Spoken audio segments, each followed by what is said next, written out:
On this one, we're going to take a look at the sticky shed problem on many of the older back-coated reel-to-reel tapes from the 1960s, 1970s, and why it's more problematic on certain tape recorders, namely those with glass heads. Now, I'm going to get in arguments for sure, but the fact remains the glass head machines are much more problematic playing these tapes than regular machines. Let's check it out. So this is the biggest problem with this tape, especially on these machines with glass heads.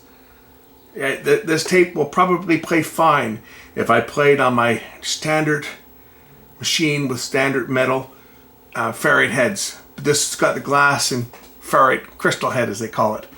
Take a listen. You don't even have to listen to the music. Just listen to the tape as it passes over the heads. I haven't not even started to play this yet. I've just threaded it up.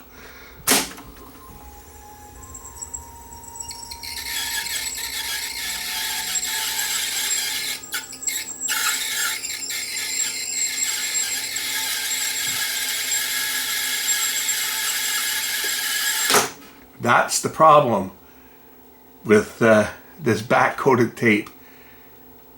All these tapes that have the sticky shed syndrome, and it won't even rewind on the machine. Look at that.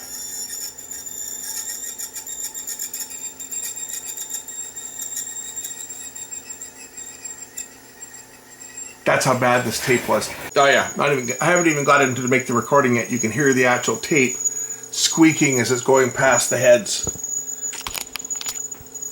So it's going to be unusable. I say all this back-coated tape is crap. You guys probably remember this tape from the Akai with the glass heads. Let's try this tape on a standard Akai machine without glass heads. You remember what happened the last time I played this tape? It was a screeching, noisy mess. And the tape wouldn't play, it wouldn't fast forward, it wouldn't do nothing. And you can hear, see that? Music's playing perfect. Fast forward, no problem. Remember, this tape wouldn't even move. This tape wouldn't even move on the machine with glass heads.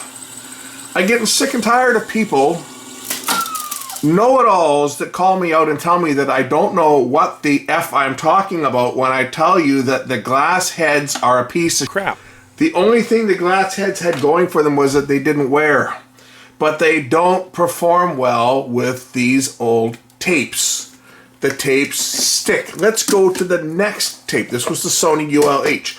I've showed you the footage from the glass head machine, and just so that you guys know that I'm not fooling around with it. I have not baked these tapes. I have never ever baked a tape in my life. I don't even know how to do it. Here's another one of these tapes that would not play on that GX360, was it GX365? I think it was I had. I'll take these in and put them on my GX260 as well. Here's another one. Okay.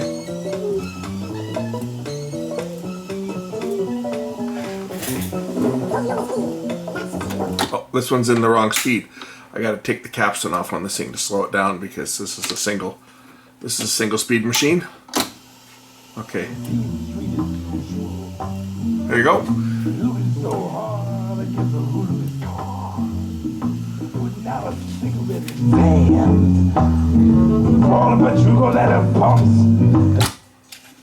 Now, if I want to record on these,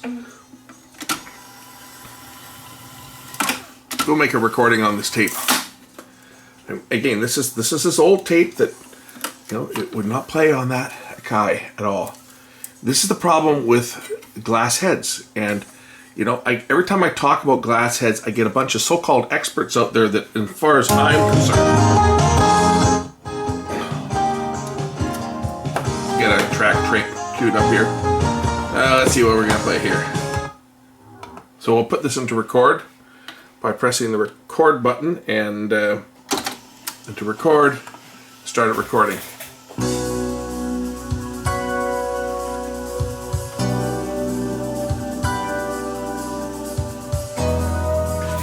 Now I'll turn the volume up so you guys can hear that there's no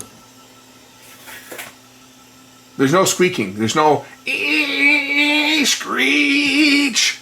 And that's because this machine has conventional metal heads. It does not have glass heads.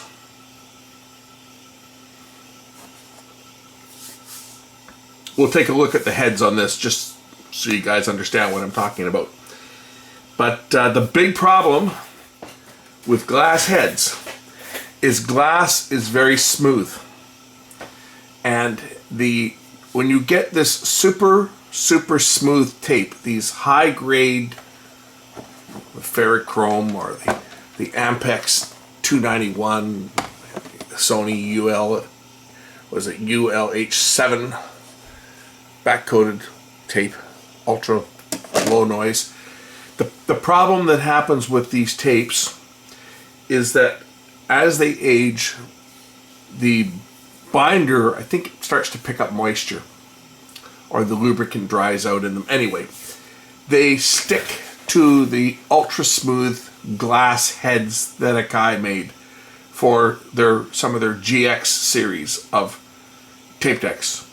This one's an Akai. This is a 4000 DS Mark II, which in my opinion is a superior machine to the GX 4000, which used almost identical machine, but it used the glass heads. And Akai used to market these glass heads as saying, these heads are going to last you forever.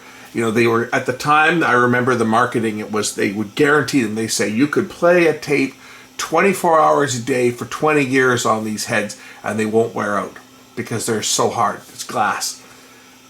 The problem is the stiction problem. That's the problem. It's the stiction problem that doesn't happen on conventional heads.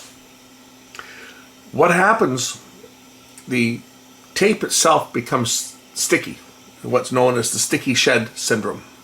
Sticky shed syndrome causes the tape to adhere to the head, and it'll actually start to screech as it's going over the head, as I demoed when I had this very tape playing on that other GX 365.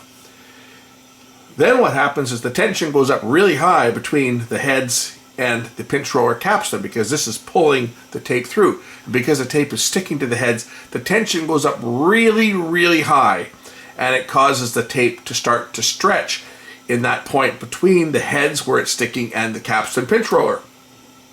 Once the tape starts to stretch, the binder itself gets damaged and the tape coating gets cracked and flakes off, and you literally end up with flakes of tape material on your pinch roller and on the capstan shaft on glass head machines. Same tape, same condition on a conventional machine like this works just fine. Let's listen to this recording.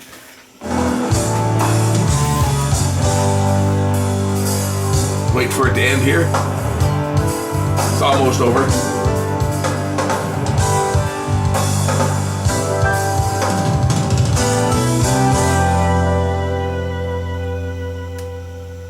There we go. Recording is over. As you can see, it rewinds just fine.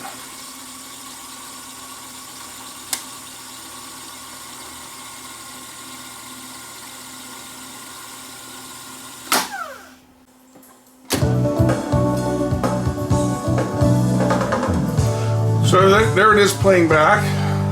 Yeah, it probably doesn't sound that great because this tape is really old. Like, I'm not saying that the tape isn't bad. The tape is not great. Very old tape, but we don't have the sticky shed screeching problem on this that we had on the others. I could try some of these other tapes too. We'll see how these other ones work. So this one was, I think this was the ferrochrome? I think that was this one here. So let's just try one of these other tapes and see how this one will perform.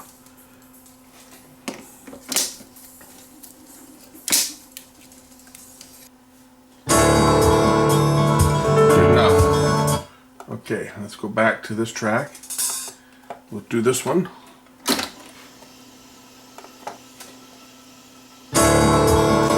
There's playback from the tape monitor.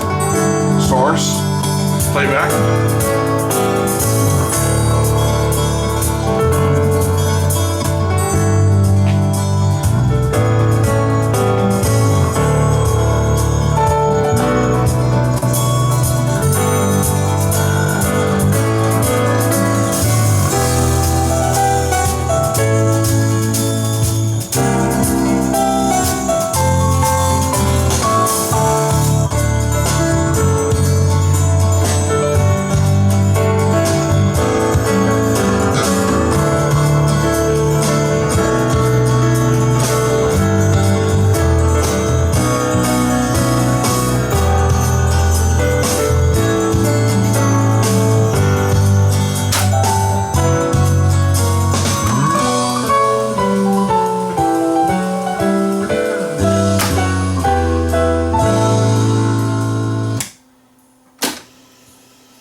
Okay.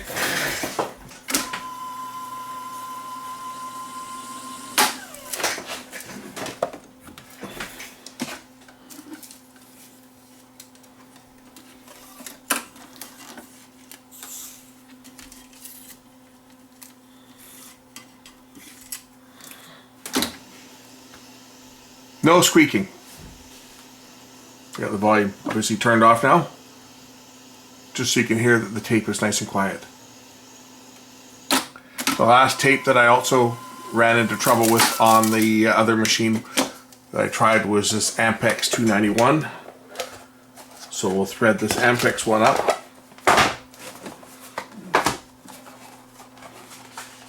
This was the one that was a little smaller.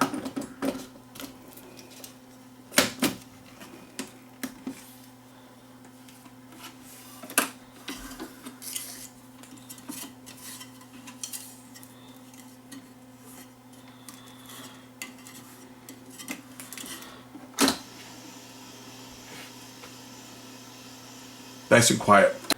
So there's the heads on this one. As you can see, they're conventional heads, not the glass heads. No squeaking on these ones. Let's go thread this tape up on my other Akai Glass machine, and I bet the tape will squeak as soon as I hit play.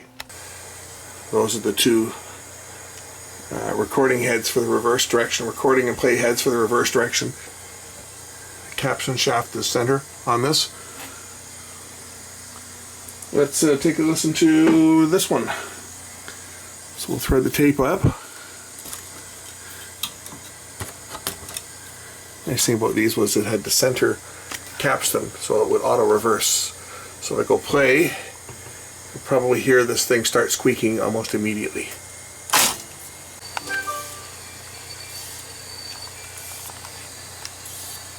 You hear it? I don't have the sound turned on, but if I did, that screeching would also come through in the music. There you go. There you go. That's the problem with sticky shed on these glass head machines. I rest. Look at this, it won't even rewind. There it goes. I rest my case. Even on rewind, it's going to screech going over the guides. I rest my case. Sticky shed problem is a real problem, but it's really a problem if you've got one of these machines with the glass heads. If you've got a conventional machine, the tapes will probably play okay. I wouldn't recommend using the tapes over and over again because these tapes are crap, but as far as getting a playback off of it, you may be okay. Look at this, it's slowing my machine down to the point where it has no torque. I have to actually help it because the the tape is sticking to the It's still like there is a lever that pulls the tape down off the playback head, but it's still passing over the record and the erase heads. It's still touching. It only pulls the tape down from the playback head, so it actually still is touching the other heads. That's why it's slowing down, because it's binding to the other glass heads, the record head, which is also glass on this. Anyway, sticky shed is a problem on all these old back-coated tapes. Sticky shed is a bigger problem on Akai reel-to-reel machines with the glass heads, and is less of a problem or even a non-existing problem on a lot of other machines. So keep that in mind if you've got some of these back-coated sticky shed tapes. If you can get your hands on a conventional head machine, you'll probably get a lot better results, or you can try baking your tapes. That's all I got to say on this. This is certainly not a scientific test. This is just a test that confirms that the sticky shed problem is a bigger problem on the glass head machines. And if you're looking to buy a reel-to-reel machine, you might want to avoid one and go for one like this with the conventional heads. I was going to sell this machine at one time, and then I thought, am I stupid? I got a GX260, sure, but it's got those damn glass heads, and those damn glass heads have a problem when you get these old beat-up tapes. Anyway, thanks for watching. We'll catch you in the next one real soon. Bye for now.